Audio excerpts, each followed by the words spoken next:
Good morning, everyone. Welcome to Coffee and Football, presented by Texas Road. I'm your host, Blake Monroe, and I'm joined every day by Bobby Burton and the reading Jerry Hamilton. Got a little reading material this morning. We're 88 days away from kickoff, so tell us who your favorite number 88 is. There's some good choices. We'll get into that here in a little bit, but also tell us where you're checking in from, what you're drinking, and obviously get your questions in. Hey, the one thing I didn't see in this Athlons is how Cody Campbell's going to make college sports better. I've been looking through this magazine of 200 pages, and yet there's not a page about that. I'm very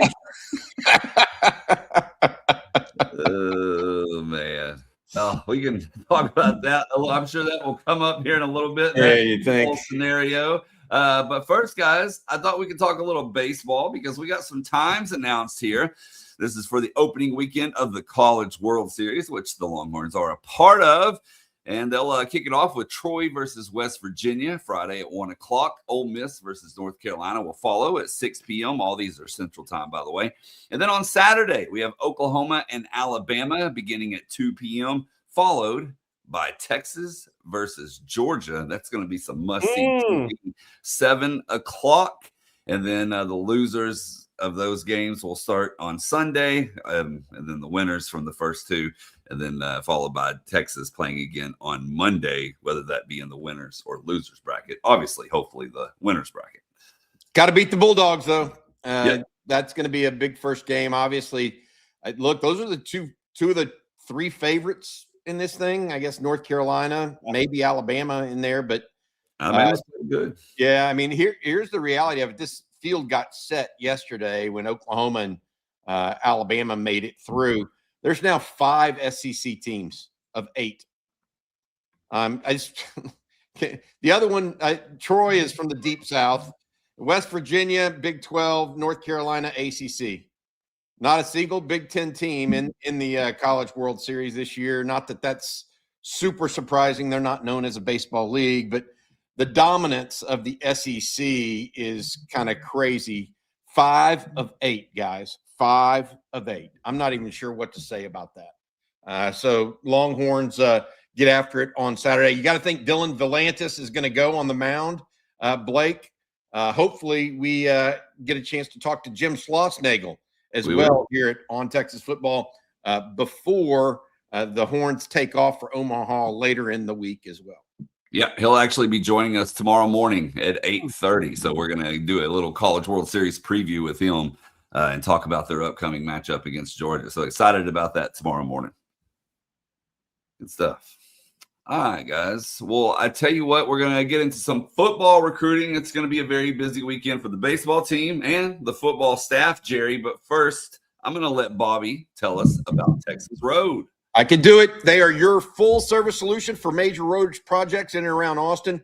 Our friend Rick Vavro and the guys at Texas Road, they, with the full support of multiple crews performing utility, dirt work, concrete, and asphalt, Texas Road provides on-site concrete through volumetric trucks. For smaller volumes, they're able to complete road building in a high-profile environment. Again, they are your full-service solution for major road projects in and around the city of Austin. That is Texas Road. Rick and his team also have a sister company called Austin Underground, helping build Austin from the underground up. That's Texas Road and Austin Underground. Thank you for your sponsorship of On Texas Football. All right, Jerry. Well, I'm going to let you just go ahead and take it away here because there's quite a few visitors expected this weekend. Yeah, there are. I think we're about at 10. Well, I think one could drop off. I think we're going to add at least one to this list. Let's go over where this list is now. We'll start, obviously, Sherrod Baker, running back DeSoto High, committed to Texas Tech. Texas has Noah Roberts in the fold. Baker visited A&M last week, and we'll see if he makes that Texas OV. We've kind of heard back and forth both ways on that, so we'll talk about him more later in the week. Obviously, Bryson Thrower just committed to Texas. Kyron Brown, very interesting, out of Amarillo, Palo Duro, a guy that Texas had liked on junior video, came and bet on himself, made the drive down to Austin last week, impressed Chris Jackson in person. Texas offered him. He will OV this weekend after making OVs to Northwestern Kansas State, one of the top hurdlers in the state of Texas as a junior. It'll be interesting to see where that goes. I think Texas wants 3 high school wide receivers in this class. They obviously have 2 committed now, Easton Royal and Thrower. Monshun Sales visits next weekend. I think Texas knows that's kind of like, that's kind of like the dream scenario, and you keep the dream scenario over there until you believe it can become a reality. So Kyron Brown, I think we'll see. We're also waiting to see if Alvin Mosley actually makes the OV this weekend. But Kyron Brown is the name I think to kind of remember here. Brian Swanson, continue to believe he's a Texas lean. Oklahoma and SMU made their plays the last 2 weeks. He visits Texas this weekend. He's been a Texas lean for a long time. The offensive lineman out of Hawaii, Bertola, is coming off a Cal visit. We'll see if he actually makes it in this weekend or not, because Cal's putting a lot of pressure. And Bobby and I are going to talk about some of the things going on here in a second in recruiting that's changed, I think, this year. There's many more take it or risk leaving it NIL positions being taken by these programs on all these official visits. And that's why you're seeing more kids and agents make decisions and shut things down quicker. Mitchell Turner out of Louisville, Mississippi High, went to see him in the spring. He's visited Alabama and LSU. That's the competition for Texas. Alabama was considered the favorite. His favorite school growing up was LSU because he's a really good baseball player. He started as a baseball player and has transitioned into a 6'3", 290-pound defensive lineman. Hey, that sounds like Alex January, Jerry. Sounds like a baseball player. Mitchell Turner was the district player of the year in baseball. Oh. Like he can really swing it from the left side of the plate. I mean, he's a like if he was 6'3", 220, he'd probably be a Division I baseball prospect. Frank Thomas. Yeah, there you go. Then Ben Javarius Shoemaker, the Ole Miss commit, coming in this weekend. This is Ole Miss or Texas. We've been saying this. Texas has the best, the only chance really at this point to flip him. Battle Royales in the state of Mississippi. I mean, these are 2 of the top interior defensive linemen, probably the 2 top interior defensive line prospects in the state. Israel Hammonds, who we've all talked about how much Texas loves. They bumped that visit up to June 12th through 14th from 19th through 21st. It's one of these 2 schools, Oklahoma State or Texas, which means a decision will probably be coming pretty quickly after this visit. And we've been saying for a while, don't underestimate this kid, how much Will Muschamp likes this guy. And Texas likes this guy. Israel Hammond's one of the, even though he's not ranked there, he's one of the top defensive prospects on the board. Then Montre Jackson's in that mix at corner. He visited SMU last weekend. SMU had a big visit weekend. Now he's at Texas. He has Ole Miss scheduled June 19th through 21st before a late June of a visit or commitment date. And we do think this list will be a couple of guys will be added onto this list. Potentially one, I know. Potentially 2, and then there's a potential 1 or 2 could drop off as well. And the other thing I want to say before we move into what Bobby and I are going to talk about next in recruiting, I put on OnTexasFootball.com. We are definitely on offer watch today. And you can't tell on the podcast, but I'm pretty happy about this development that Texas brought in a bunch of kids from the NFL Academy. And they've been going around a bunch of schools. And I've long advocated for Texas to get into this NFL. Make sure you, for people who are unaware, this is an international. Yeah, it's international. NFL Academy. It's all international players. And a lot of those guys end up in that top NFL type program that end up getting drafted or sign the free agent contracts. I mean, there's some tremendous raw athletes that are looking for opportunity, just getting into football, recently got into football. Texas had probably 12, 14, maybe even 15 of those guys on campus last week. They offered a couple of young offensive linemen. One of those kids is seen as a future first rounder, if not top 10 pick level player. And we showed some of his video last week. He's a tremendous prospect. I'm looking for Texas to offer 2 defensive linemen today or this week. And these guys are, and I think in the day and age of the 105 scholarships, I think this is extremely smart. These kids, they're not big NIL kids. They're looking for opportunity. They're not at this point in time because it's still early in this process of these kids coming over to college, right, Bobby? And then there's some legality with NIL with international players that you really have to go through.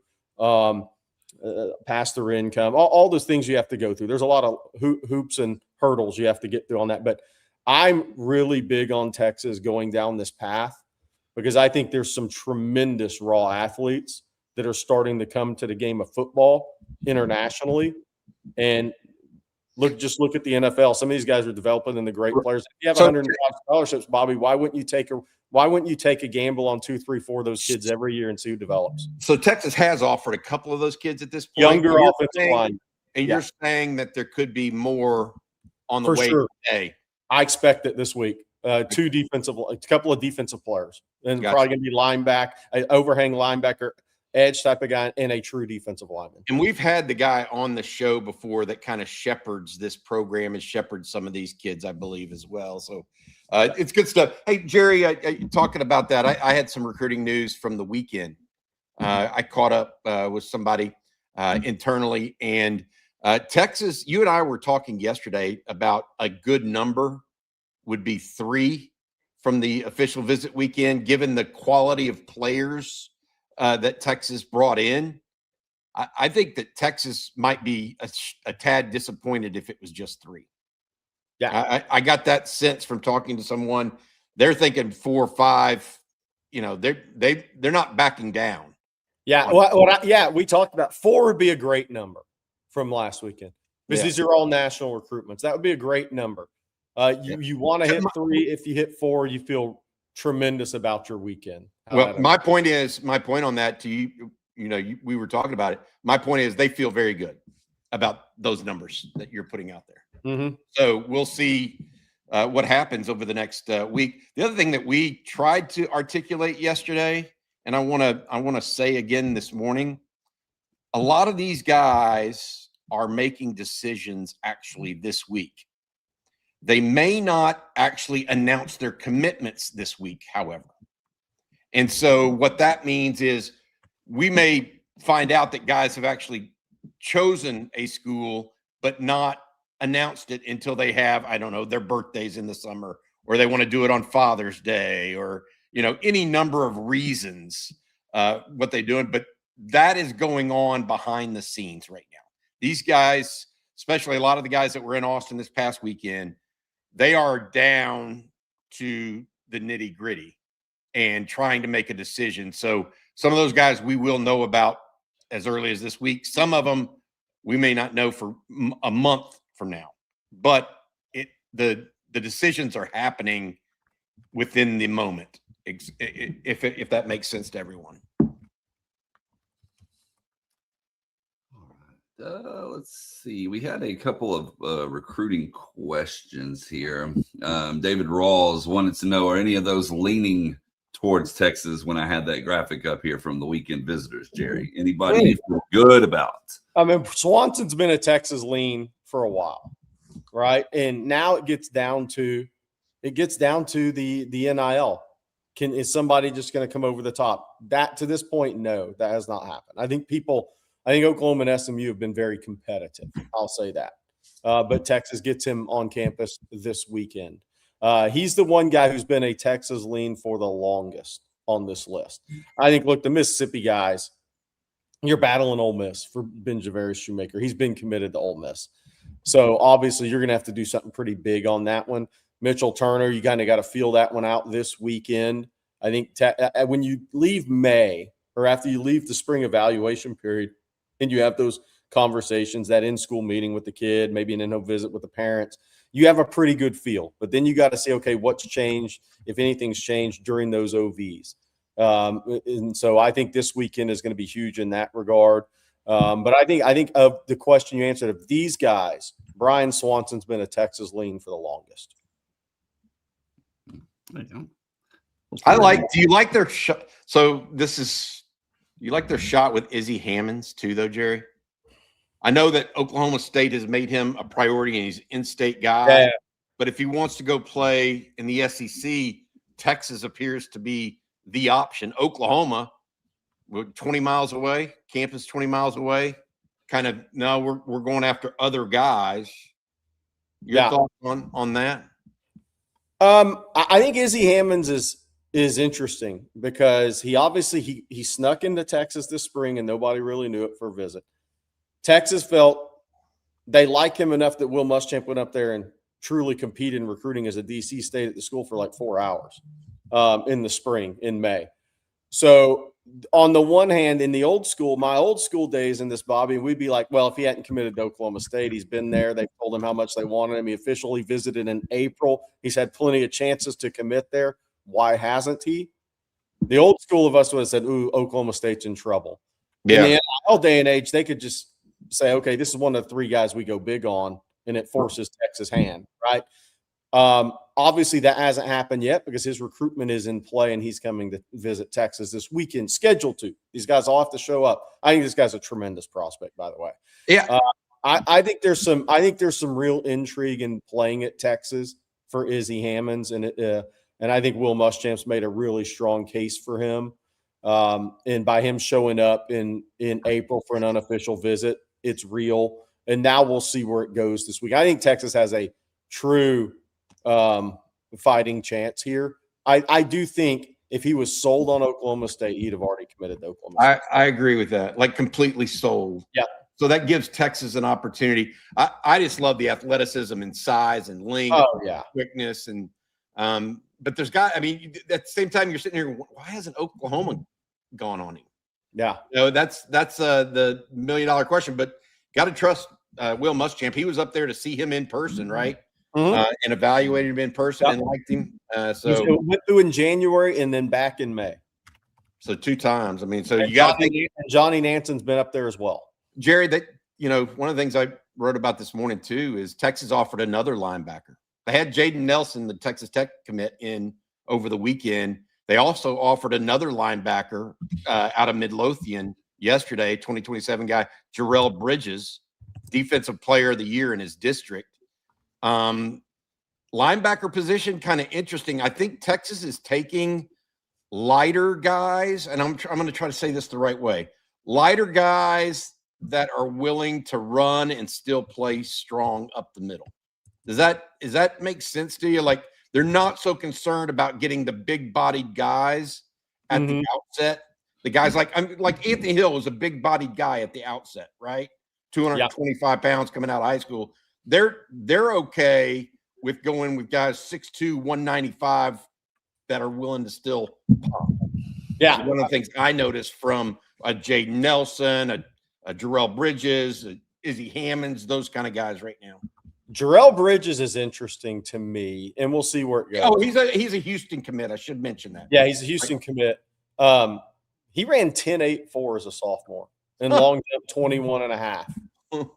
So he has like real track athleticism to go with being while he's a little undersized now, he has real track athleticism too. I mean, so he has got some numbers put on the board where you're like, ooh, okay, we'll see how long it takes him to get big enough, but you cannot just turn your head and say, hey, he's 6'1", 195 or whatever he is, when you're running 10.84 as a sophomore in high school and you're long jumping nearly 22 feet. I mean, this guy's a heck of an athlete. And so, look, and again, in the 105 scholarship day and age, these are the type of guys you want to see. Okay, do you want to bet on yourself here and come to Texas? Because U of H is going to have a better NIL offer for him in Texas. Yes. They've been on him a long time. We've seen what they've done with the Raiden Cook at Barbers Hill. That they have a 2-year NIL deal U of H does have for him. And I think that's how schools are trying to battle the blue bloods, by the way. Yeah. And battle, or even if you're a blue blood or a very good team and you're trying to steal one that's leaning to a Texas or an Ohio State, there's been more 2-year deals being offered, I feel like, in this cycle. But this kid's got real track times. And when you watch his huddle, you see the track times. I just feel like this is what I'm asking you. Do you feel like they're willing to give up size right now for speed and athleticism at linebacker? Because it feels that way to me. I think not all the way across the board, but I think you can be a specific player. I mean, look, Rasheem Biles he's up to 220. He was 180 pounds coming out of high school. Right, that's what I'm saying. It's almost like I think there's a spot for that, not across the board spots for that. Yeah. Okay. I think if you find one guy who can play that one role, yes, I don't think across the board, though. I think you got to have those long levers and that height and that 240-pound, 250-pound frame carry ability. Like this guy's not playing an overhang linebacker if he comes to the SEC. He can play pretty much one spot in Muschamp's defense. Yeah. I wonder if he runs 10-8, can he play safety? My goodness. I mean you can fill the lane there. Interesting. Yeah. You don't see him go back a bunch, though. He's a go forward. He's a forward player. Yeah. We got some more recruiting questions this morning. The chat's talking about O-line recruiting. Dave Ashley says, Jerry, is Peyton Miller the only offensive line currently being recruited? And TJ here says, yeah, where's the offensive line recruiting? Seems like Texas likes to develop 3- and 4-star, but maybe shifting to more portal now. Look, I think some of that depends on what rankings you look at and how much you put in the rankings. I mean, Jordan Coleman was by most people was ranked a 3-star. We had him as a 4-star on Texas football. I went up to see him multiple times. So it depends on what you're putting into your rankings, if that's what you go off of. Trevor Gooseby was a 3-star prospect. Was he really a 3-star prospect? Probably not. Cam Williams was ranked a mid 3-star prospect coming out of Duncanville. Do you think Oregon and Texas thought he was a 3-star prospect? No, they did not. I mean, so I think it's a tough question if you're just going off of rankings, but then you're saying the rankings are 100% right. So that's the hard thing there for me, is the college coaches will tell you if they don't think that a certain ranking's right by how heavily that player's recruited. Cam Williams was in no way, shape, or form a 3-star prospect coming out of Duncanville, but he was ranked there by most people. I was part of On 3 rankings at the time. We had him top 150 in the country because they're like, there's just no way. But a lot of other people had him as a 3-star prospect. Did he look like a 3-star prospect, anybody? So is Oregon and Texas wrong for taking him as a 3-star prospect? I mean, that's kind of where I come out on some of this stuff. Peyton Miller's committed to Florida. He's done with his process. Texas has 2 guys committed right now. Brian Swanson, obviously at tackle, is a top guy for Texas. We're following the Ishmael Kamara recruitment. He's not taking OBs this summer. He showed up at SMU a couple times on weekends recently. We're going to follow that one. That one's going to take a while to play out. And then there's a couple of other guys. Caleb Seiler out of Gunter, big offensive tackle who is a real junior riser type of player. He's up to about 6'8", 6'7.5", 6'8", 290 now. He is scheduled to officially visit Texas. Lucas Rowe out of California is scheduled to come in next weekend, the 19th. He was at UCLA last weekend. He's at Penn State this weekend. He is that lower 4-star ranked guy. So they're in on a number of guys. They want 5 in this class. They would take 6. I've said before I didn't think it could get to 6 or 7 in this class early, at least. I think Texas has a shot to get to 5. And Jerry, I mean, everybody's trying to figure it out. They've got 2 and they want 5. They're going to have 8 visitors, 9 visitors over the next 2 to 3 weeks based on all the. And they got 1 coming in from Cal. Yeah, committed to Cal. And Cal's trying to get him to commit now and not make the visit, obviously, and that's what all these schools are facing. We were talking about. They're throwing out. Let's discuss that. Let's discuss that because I think what people want to know is how these guys are making these decisions. What's happening, and Jerry and I have discussed this off air, and I guess it's time to discuss it on air, is a lot of schools are committing a lot of money to players. Well, the players then want to go take other visits to see what's next. And that's, you would want that, obviously, if you were that player. The problem is that if once that player leaves your campus or is on to another visit, you look at a school that's offering a lot of money and they say, well, where am I going to put this money instead? And so they have to, I don't necessarily say move on. And every player is different, but it's not the same. That they can't keep that money. They can't say, oh, this money or this scholarship is going to be available for you for the rest of the time. there used to be a little bit of this with scholarship numbers, right? There's a lot of it now where they're asking for decisions because financially they've got a number and they got to figure out whether or not that number fits you. And so it's almost like a job interview.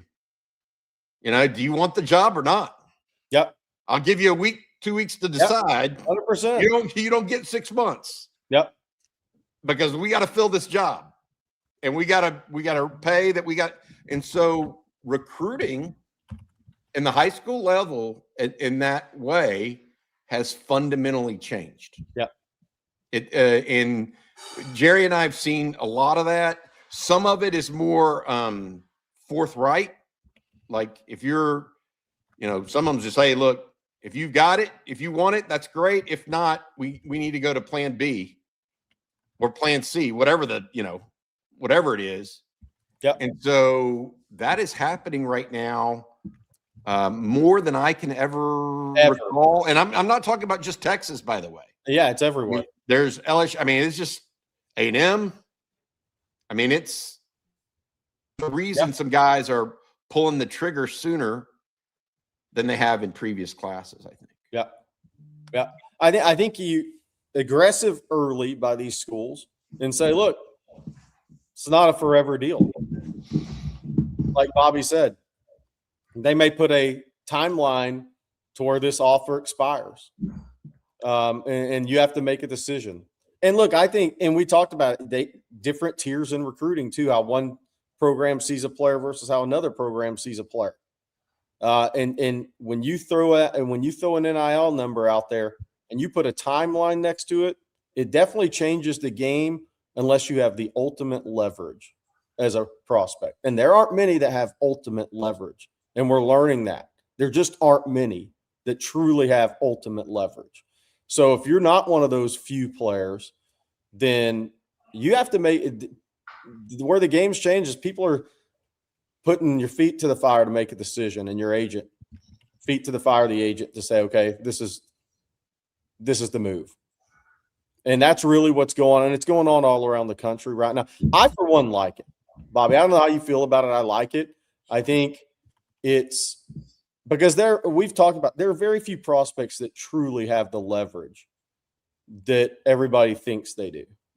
So now that the colleges kind of changed their approach to this, I think it's smart because you can get burned. You can really get burned if you just leave these NIL offers out for a while and just give an agent time to just go over the top, next visit, over the top, next visit, over the top, next visit. And then you're looking up at the end of June when the kid's about to make a decision in July, and the offer you made has gone way up, and then you don't have any leverage. Well, I think it combines. So I do think it's good overall. I mean, that was your question to me. What do I think of it? I think it's good overall. It also tells schools, like, are you really serious about us? Yeah. Like, instead of, are you just window shopping for the best deal you can get? Exactly. Or do you want to be like one of the things that came across with Junior Tupou is, and he said this post-exit interview with Hank and you guys, it's like one of the things I liked about Texas. They're like, look, the money's going to be similar wherever you go. This is about whether or not you want to be here. And I thought he did a good job, not saying that, oh, Texas is not going to pay us in NIL or anybody else is not going to pay us. He did as good a job as I've heard of articulating the fact that, look, the money's going to be really similar at any of these places. Okay. He's that level of player. His agent is an astute one, has been around the block. He's not just trying to get another 25 grand here or $5 grand. He's kind of looking for the best fit. And that was what I took away from his conversation. Texas is like, look, this is not strictly about money. And if it's strictly about money, that's not what we need to be about. What we need to be about is, where do you think you can go be your best, and where do you want to be your best at, and feel like we'll surround you. And I think that some of this, Jerry, while it makes players make decisions sooner, it also makes them think about what they want, you know, and that sort of thing. So anyways, that's the reality. All right. One more, if I can get the stork here. One more super chat for recruiting before we move on. And this is from Juan Garza. Thank you, Juan. He says, I understand you can't tell us the highs that Bobby alluded to this morning, but were they surprises or ones that you expected?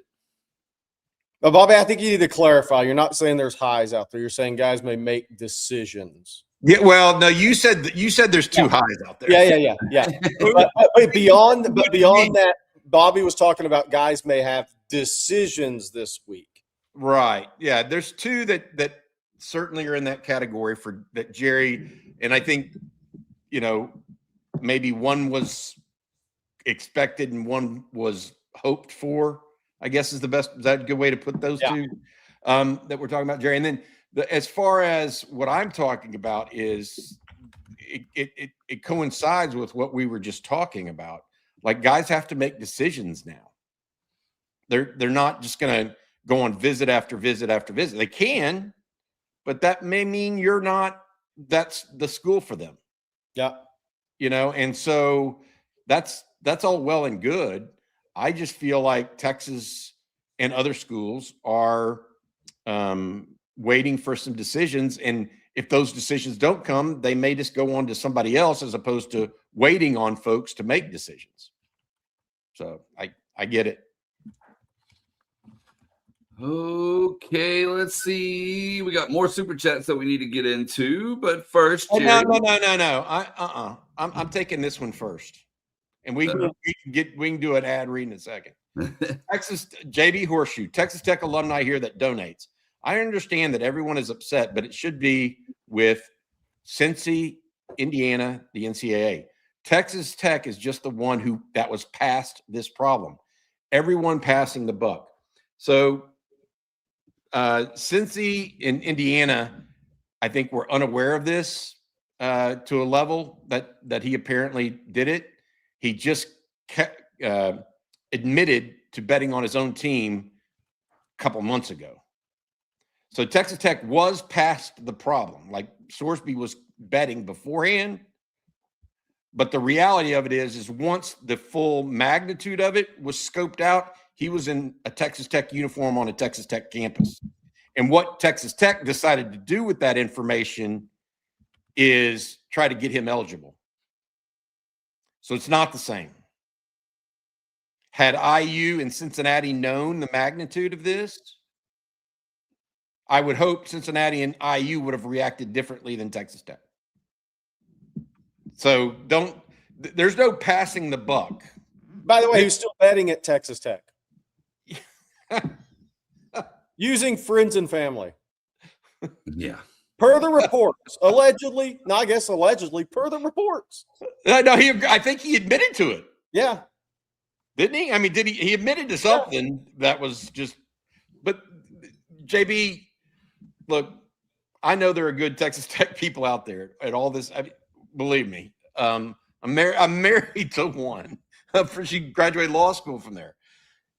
The reality of it is what Texas Tech is doing is unheard of because it's just so mindless and without moral compass. I mean, you can't knowingly have a person that gambled on his own team and try to fight for his. I mean, I guess you can. Cody Campbell, and I guess Cody Campbell's doing it, but somebody at Texas Tech is. He's the chair of the Board of Regents. Tony McGuire publicly advocated for it. Yeah, and so did the president of the university. Yep. So my point is, don't act like Texas Tech gets lumped in with Cincy or Indiana. They do not. Cincy and Indiana did not go before a judge and ask for an injunction after they knew what he did. That lies strictly on Texas Tech. Yeah. That's my opinion. Yeah. Horrible precedent. Look, Unbelievable. Yes, I'm sorry. yes. Now, Blake, I just saw that come up No, in the no, chat. no. And I He had has to a address it. follow-up if you want to answer that. What has Texas Tech done? Filed an injunction to get him eligible. What has Texas Tech done? Calvin Ridley was suspended for a year in the NFL because he placed a few bets on IR. Was suspended for the entire season with the Atlanta Falcons. What has Texas Tech done? They've gone against everything ever done in the history of team sports on this issue. You could win the Big 12 without him. You had an opportunity, in my opinion, to say this is not good in college athletics. We made a mistake bringing him here. We're correcting that mistake. You still could win the Big 12 and be in the college football playoff. You chose to go the other direction. You should win the Big 12 and be in the college football playoff. When every professional league has said no dice.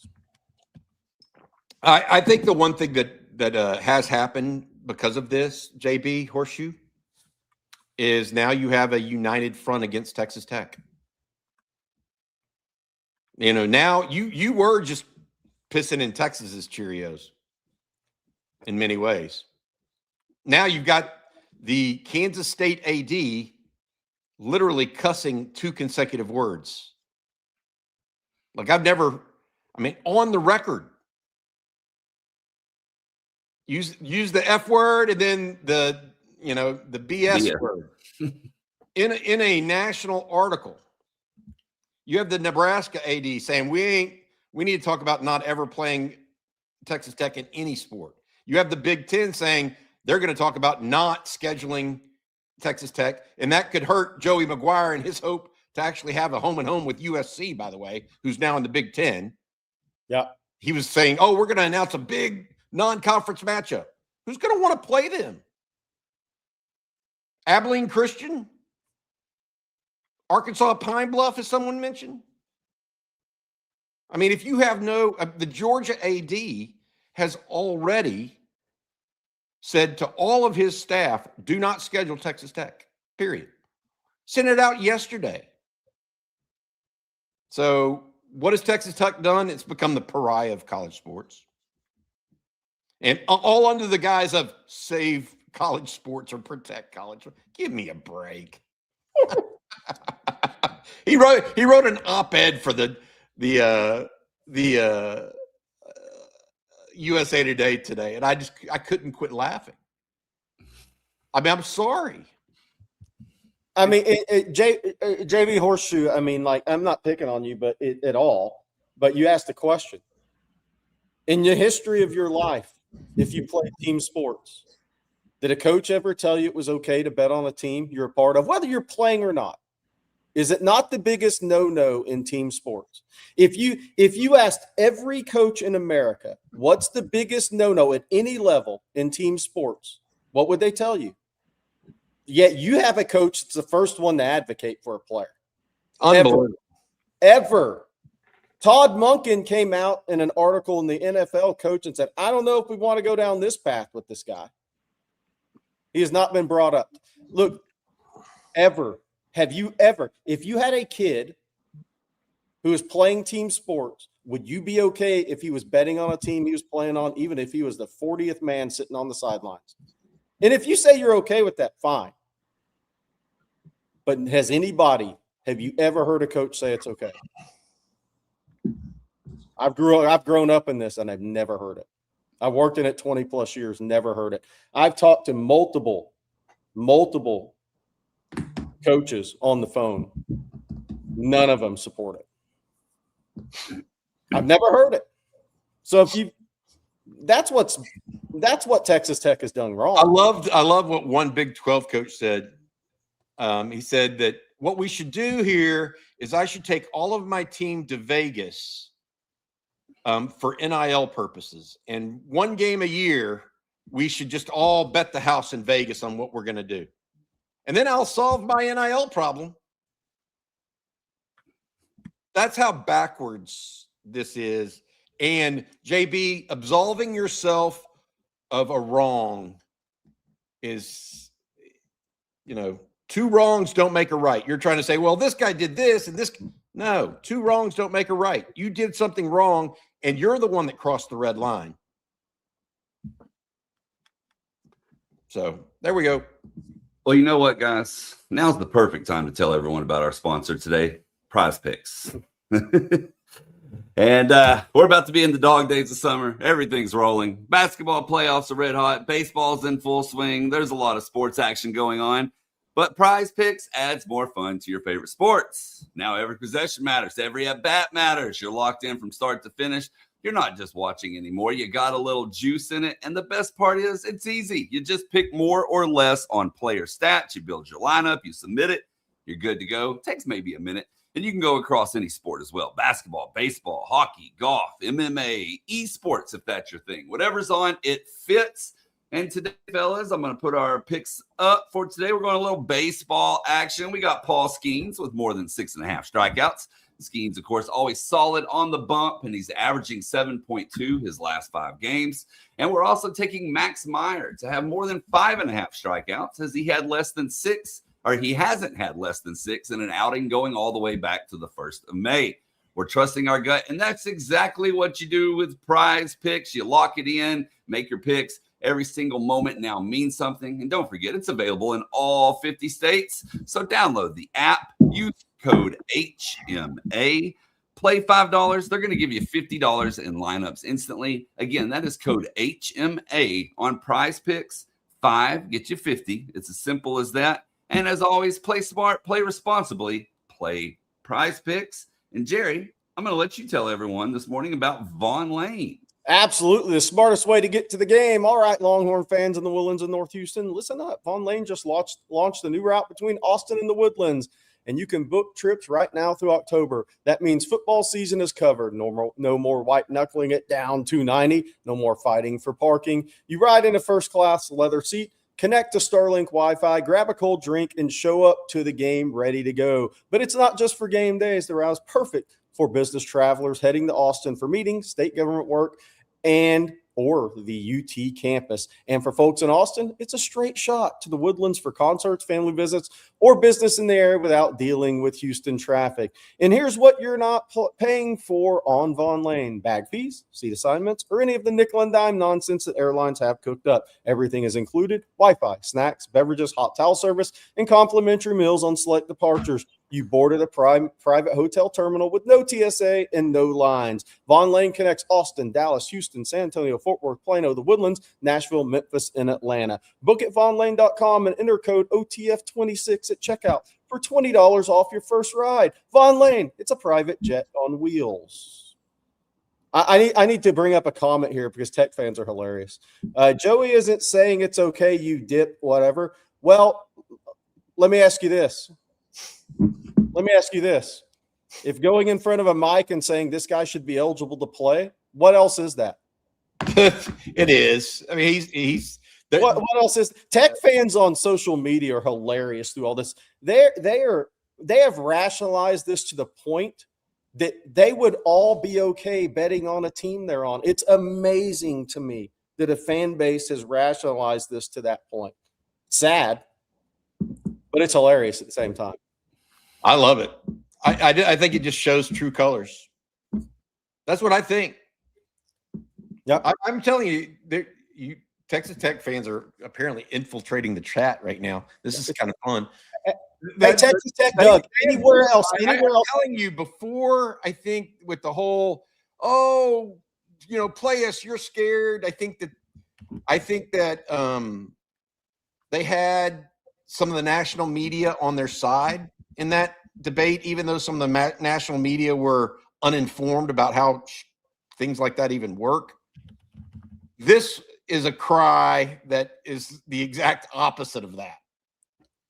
I mean, somebody is saying this is like Michigan fans with Connor Stallions. Yes. It's exactly right. It is. You want to play somebody that shouldn't be eligible. It's okay.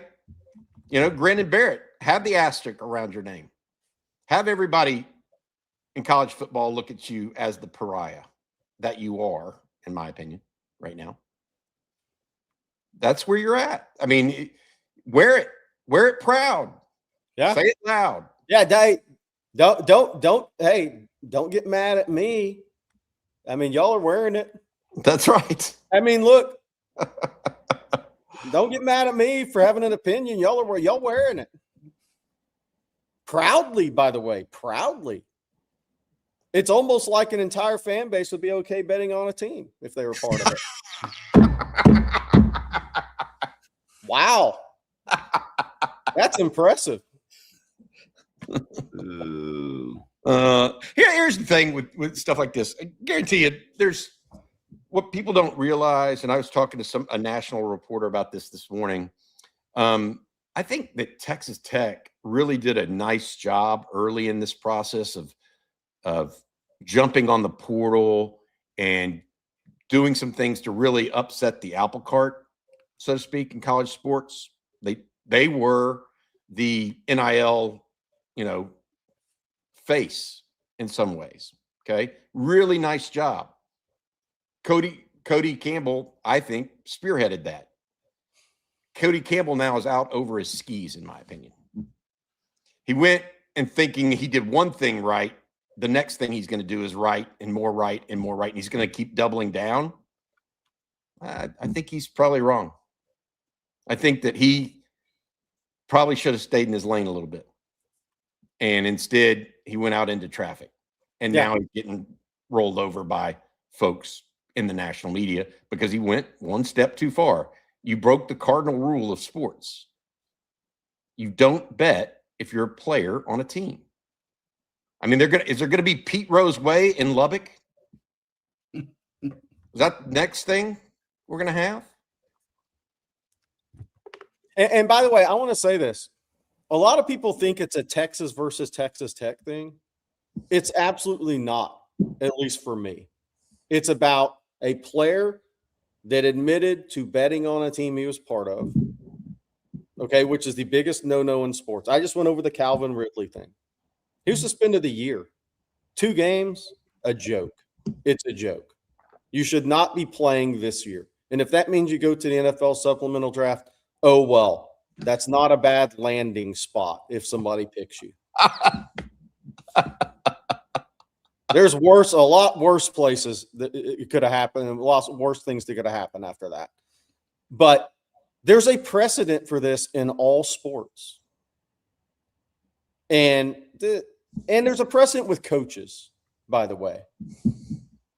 Never have I heard a coach say, it's okay. Just he needs to be eligible. Mental health.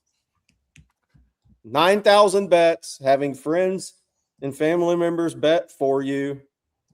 It goes way beyond the excuses. Betting on your team 40 plus times, whether you're the 40th guy, the 80th guy, it's all the same, man.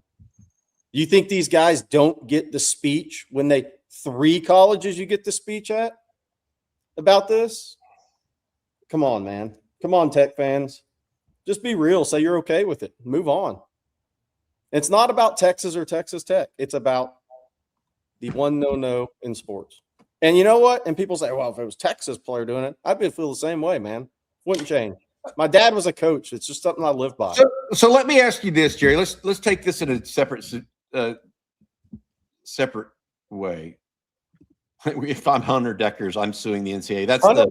100%. That's the former Iowa State quarterback who gambled on his own team and was suspended. And by the way, Iowa State didn't go to court to get him eligible.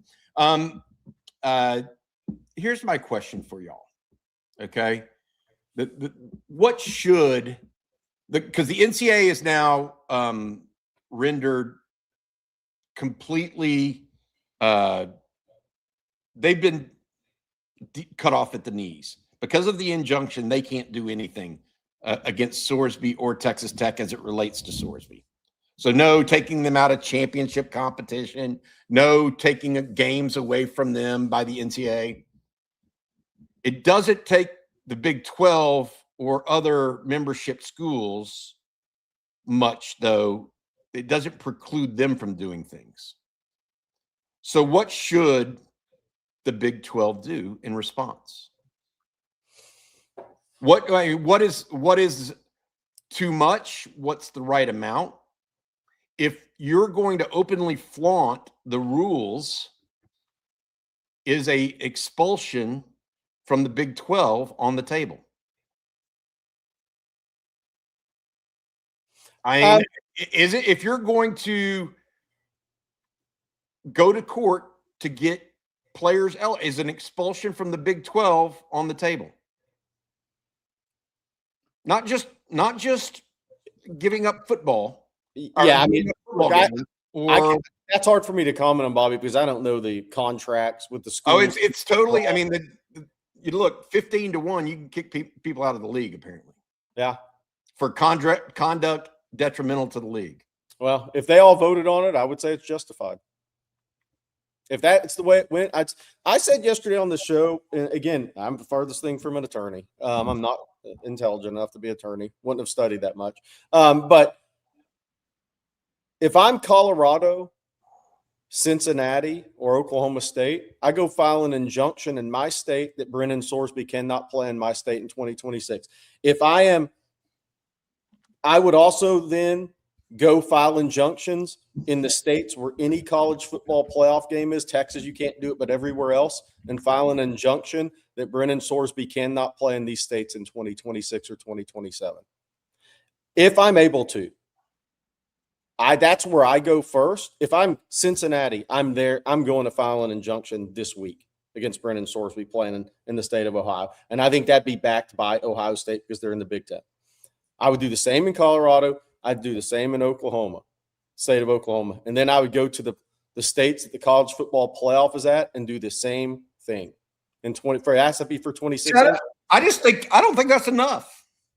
But that is Tech going to play musical chairs at quarterback if Sorsby can't play 3 games? Probably. Or are they still going to make the playoffs? Is that going to I don't know. That forces their hand to make a decision. Nobody likes to play musical chairs with quarterbacks throughout a conference season unless somebody's injured. Yeah, but that doesn't really solve the problem. That just a Band-Aid. I mean, the problem here is Tech is openly flaunting the rules and crowing about it. Yeah. I think that, look, I mean, the NCAA, I think, is precluded from using the death penalty here because of the Sorsby, because of the NCAA's, because of the injunction. But that's what we're talking about. This is that serious of an offense. Expulsion. Yeah. From the Big 12. I mean, the NCAA has that power. They could say that it's not because of Sorsby, it's because of Tech's reaction to the situation. Right. But it says, I'm interested to see what the Big 12 can actually do, if they will do it. Here's one thing that'd be completely self-serving. We need a one-time fee of $50 million from Texas Tech. And so Cody Campbell just pays them all $3 million and goes on his way. That would be like the most self-serving thing Brett Yormark could do. We're waiting for Brett Yormark. Think about the absurdity of this. We're waiting for Brett Yormark to do what's right for college sports. Some guy that was running the WWE a couple of years ago, or MMA or something like that. I mean, give me a break. Yeah. Absurd. That's the absurdity of it all. So GK Kelso looked into the ability for other states to file injunctions. And the go-wrong rules, you can't interfere with an ongoing case in another state. Then the NCAA drops the appeal in Texas. Pretty simple. Drop the appeal. There's no ongoing case. Then the other states can come in with injunctions.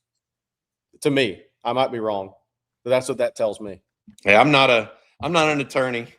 I don't play one, but I would look into it every way possible. Yeah, I think that they need to consider expulsion. Just my opinion. Oh, I look, if they get voted out, they get voted out. It would be deserved, in my opinion. That's what happens. That's what happens, man. And Tech fans are like, bowing up their chest. We got a lot of Tech super chats, so let's get through those. Utah Horn playoff committee keep Tech out of the playoffs. Rocky P also had the same question. since football playoffs separate from the NCAA, couldn't they just not allow Tech into the playoffs? Theoretically, they would have to change their bylaws probably, but they could vote on that. And then we have one from Juan Garza said last night's live stream, LSU dodged a bullet when they were second to Sorsby. Also, how would LSU have handled this if they got Sorsby? That's a good question. Good question. You know, for us to say that Tech is the only one that would act this way, you know, we can't make that guarantee. Yeah, because I never thought Tech would do this. Never thought anybody would, and it's never been done before. They're the first. You know. And then Spank Boogie wants to know, should Texas negatively recruit Texas Tech for Brewster? No, that only hurts you in recruiting, I believe. I think the day and age of all that stuff. But look, there's a couple of schools trying out there right now on different players, but I actually think it's going to backfire on them. I don't go down that path. Look, I've said before, I'm not saying where Jalen Brewster's going to sign. Jalen Brewster didn't grow up wanting to play football at Texas Tech. Does that mean he's not going to Texas Tech? No, it doesn't. But I'm not sure Jalen Brewster's sold on playing at Texas Tech. But Tech's betting the house on it. And then Brandon put your comment up a little bit ago. Thank you for the super chat. So hilarious that Bobby got Sorsby's suspension, right? Of course, him being suspended for the first 2 games, Abilene Christian and Oregon State.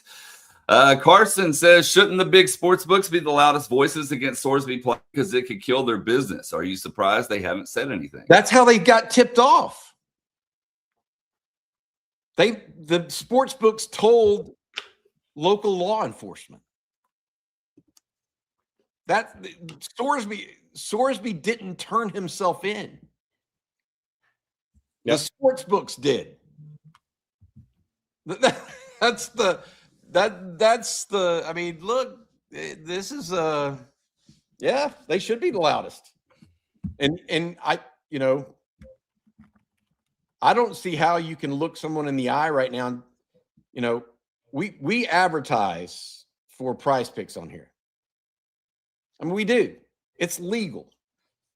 Okay, that is a legal thing that people can do. You know what? It's not legal, or was it legal? Gambling if you're one of the players on the team participating in the sport. Right. Of course, a 40-year-old man can go bet $5 and get 50. There is a different code when you walk onto a field of play and can impact the outcome of a game. For those of you guys, it's just, he wasn't playing. Yeah, Bully was suited up. He could have. So like I want to say this. I want to say this. Okay, let's take it to high school sports for a second. If you're on a team and you have a teammate that doesn't play, he's not playing, whatever. What if he takes your game plan and gives it to the opposing team? You don't have to be on the field to have a possibility of affecting an outcome. That's the part that just drives me insane. Oh, well, he didn't play, Tech fans. Oh, he didn't play, so he didn't. Guys, it doesn't matter. Go ask any coach, except one. Go ask any coach. Their opinion. Most of the people here played on team sports. Go back to that day and think about it when you were on team sports. And just think about the scenarios that play out. And if you're okay with it, you're okay with it, fine. Everybody, it's what makes the world go round. Everybody has different opinions. I, for one, am not okay with it. And I've never met a coach that's okay with it. I guess until now. Hey, Blake, I know we spent a lot of time on this Texas Tech thing. It is the news of the day, so nationally, so it's expected. Pete Thamel came out with a tweet just a second ago saying that no immediate, let's read this, don't expect any immediate action from the Big 12 on the Brennan Sorsby ruling. The Big 12 has defined a process to address it, which begins with an AD call today. So the athletic directors will then have it, followed by a Big 12 executive board, which will meet Thursday to discuss options. So I guess by immediate, he means today. Don't expect any actions today, but it sounds like we could hear something as soon as Thursday. And then a full board call is expected sometime early next week. So delving out punishment likely won't happen.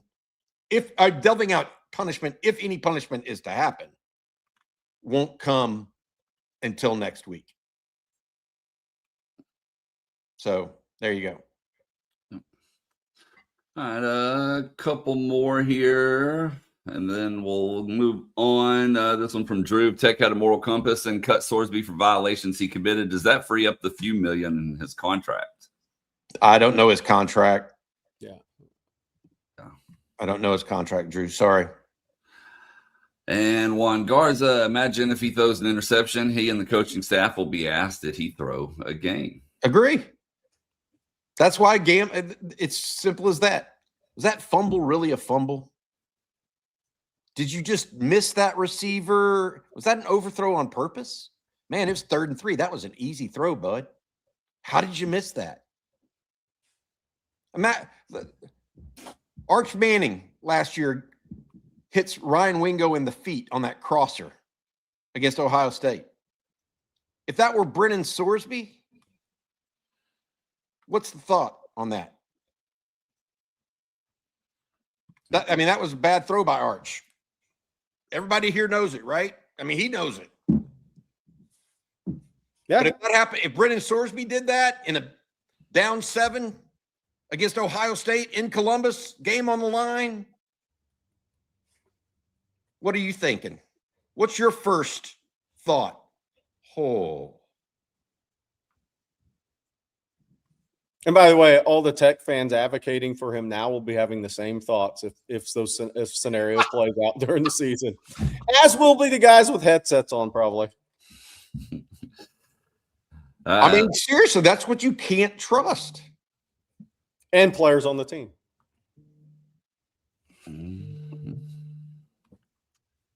One more here regarding Tech. This one from Longhorn Frenzy. He says, Jerry and Bobby, I don't know if y'all have already discussed this, but what's your opinion on McGuire speaking at the Texas High School Coaches Association Coaches Convention? Makes me sick, says Longhorn Frenzy. Same.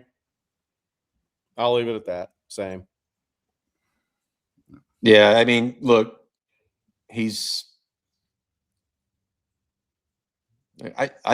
don't know what to say to y'all. I mean, I've said what I said a few days ago.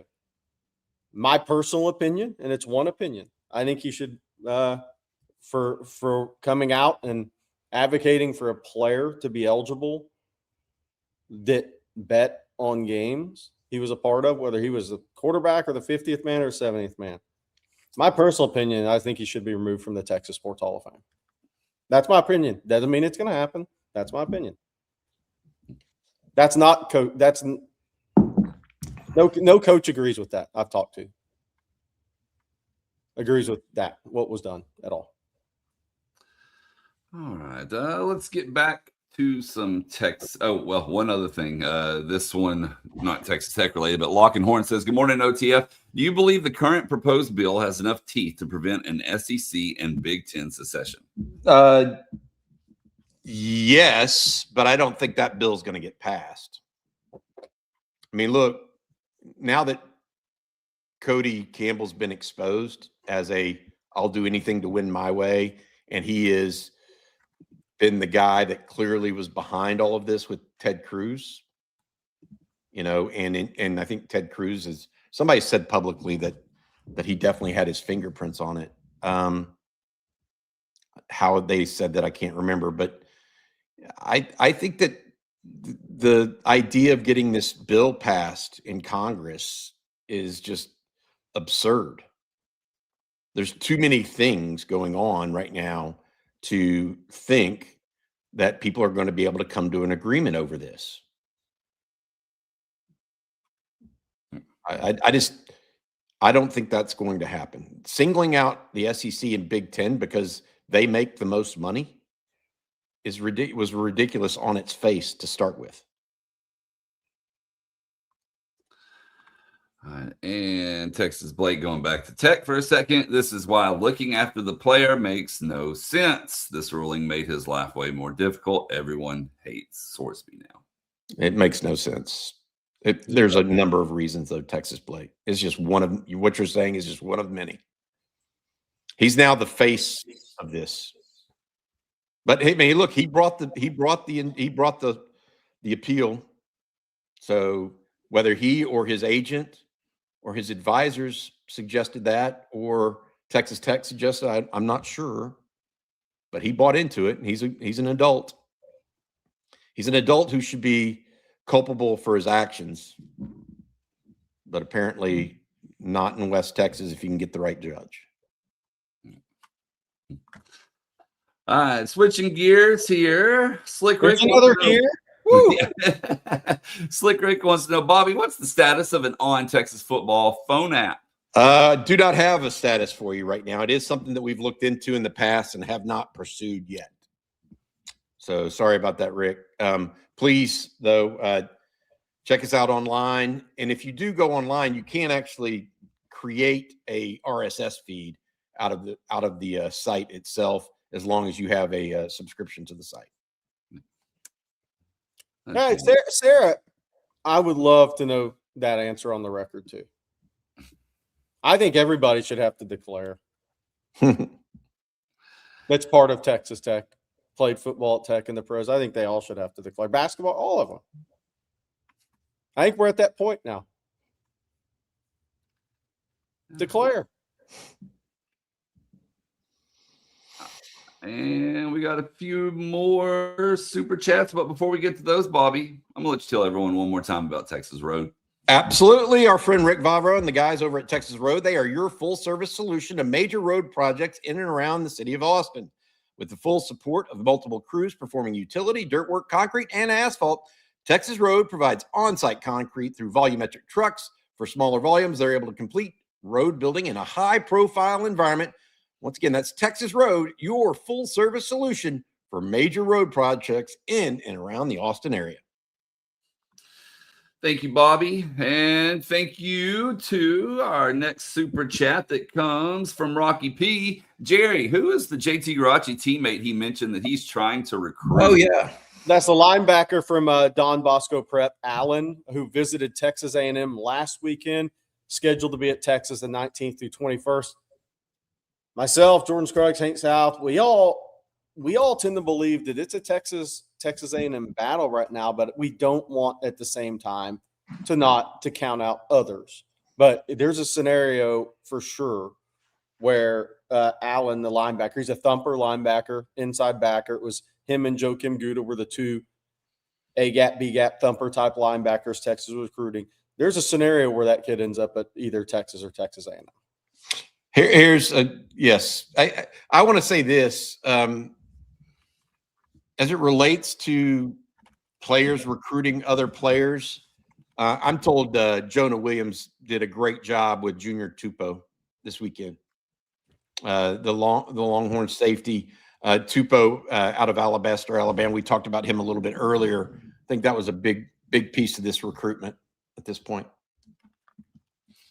And then one other recruiting super chat. This one, if I can find it here. We've had so many today from Drew. Thank you, Drew. Once again, needle move with Jay Nelson, the linebacker, commit to Tech.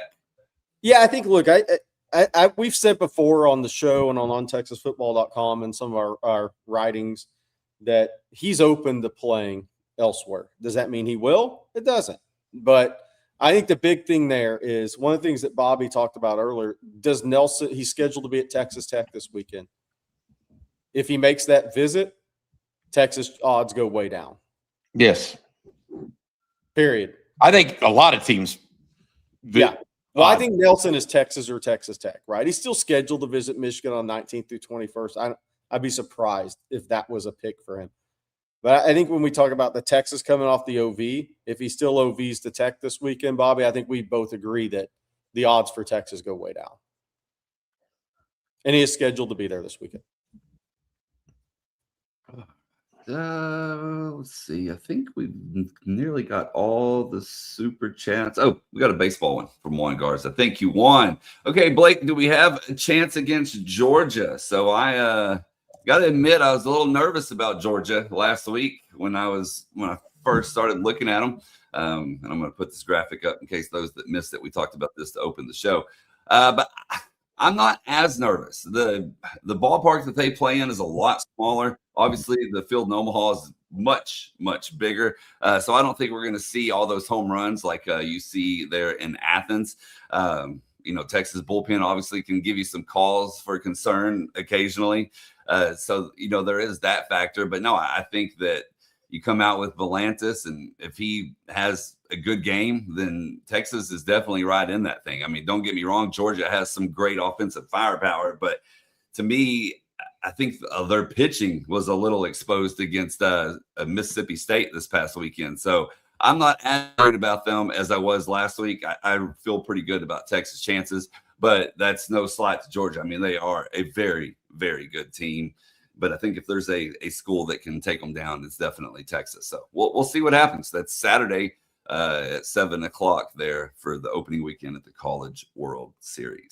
Well, the little I know about Georgia, and I'm not claiming to be an expert, is the bigger ballpark, yes, but do they have pitching depth? Like the first game 1, game 2, they're going to be okay. But what does their pitching depth do if the longer they play? So against Texas, they're okay from a pitching standpoint on paper. But if as they continue on, if Georgia continues on, do they have the pitching depth to really make a true run? The last time Georgia was in the College World Series was 2008. They were runner-up. They lost, but so it's been a long time since they've been there. But do they have the pitching depth to carry them over multiple games in the College World Series? Would be my question with them. We know they're going to score runs. And I posted some portal notes for those wanting that baseball portal information. Some notes over at ontexasfootball.com. Had a lot of them here recently, along with some softball information too, and hoping to get some more softball info today. So I'll have that hopefully later today. So if you're needing that baseball fix, go check it out over at ontexasfootball.com. And guys, we're going to close with this at the beginning of the show. I said we are 88 days away from kickoff. And I asked everybody who their favorite 88 was. Here's a couple of options for you. But Bobby, let me start with this. The current number 88, Charlie Gillette, the tight end, and then Murad Watson, the defensive lineman. But Bobby, your thoughts? Who's maybe your favorite to wear 88? I did not grow up in an era of Cotton Spire. Guys about 10 years older than me did. And he made a number of great catches in his career at Texas, All-American, etc. My favorite one of recent note, though, has got to be Barron Sorrell. So, we talk all the time, or we have in the recent past, about how a guy like Rashawn Johnson helped carry that torch and change the team. Barron Sorrell did that on the other side of the ball. Just literally force of will made himself into an NFL player, in my opinion. Yeah. Now he had talent and all this other stuff. But what was he? 215 coming into Texas, 220, Jerry, as a high school senior. Yeah. Into Texas, and he ends up in the NFL draft 4 years later after dedicating himself in the off season to a level just consistent. And I know Cotton Spire is a big name for everybody out there, and I get it for his role in a pair of national championships. Barron Sorrell, just what it means to be a modern day Longhorn in this day and age. I think you circle him and say you just tip your cap to the guy. Yeah, no doubt. Great leader. He was an everyday guy too. And like I said, I'm the same as Bobby. Cotton Spire could have absolutely, he's the most accomplished 88 ever. But in terms of Barron Sorrell, he was an everyday guy for a program. The most underrated players are everyday guys who are actually really good football players. And that is the true leader of a program. I think the leadership that shows up more than on Saturdays on a field, the leadership that shows up every day in the weight room, the everyday guy in the film room, in the training room, the everyday guy, Barron Sorrell, that's who he was. And college coaches are in search of as many of those guys as they can find. And Cotton Spire could have been that guy too. Right. I just not that I was not born. Yes. Well, I wasn't around. And so my point being, and I think Jerry's is, we got to talk about the guys we know and had firsthand experience with. Circle Barron Sorrell. I will not be surprised if that young man ends up in the Longhorn Hall of Fame for starting a business. Yeah. For becoming an executive somewhere. One-time Northwestern commit too. His recruitment started as an academic recruit that was a pretty good football player and had some upside. Yeah. Maximized his ability. Cotton Spire was the Jordan Shipley before Jordan Shipley was born. There you go. I like that, David. We're going to get Bob Shipley to confirm that Friday. Yes. Bob, I think Bob talked about Cotton Spire once. Yeah. And Jack Endries was another named that was mentioned. He was last year's number 88. I got to be honest, his little catch and run against A&M down the sideline, he made a couple big catches against A&M for sure. Yeah. So there's some good 88s, that's for sure. That's what's fun about this, is the discussion surrounding it. All right, well, that is going to do it for this episode of Coffee and Football presented by Texas Road. We want to thank them, along with Prize Picks and Vaughn Lane, for sponsoring today's show. Of course, thank you all for tuning in as well, and all the great super chats. Bobby, what can they tune into later? Yep, Jerry is getting after it with the recruiting breakdown. There are some guys that are on the cusp of decisions right now. We will see what happens and when that is. Also, we got to look at some other things going on around college football, including Greg Sankey and Tony Petitti potentially responding to this bill. And then we'll hear more later tonight on Texas Football's live stream, 7 o'clock. Please check in with us.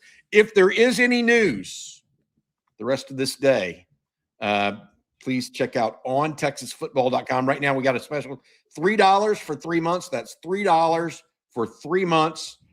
Special limited time offer right now. This will get you through recruiting.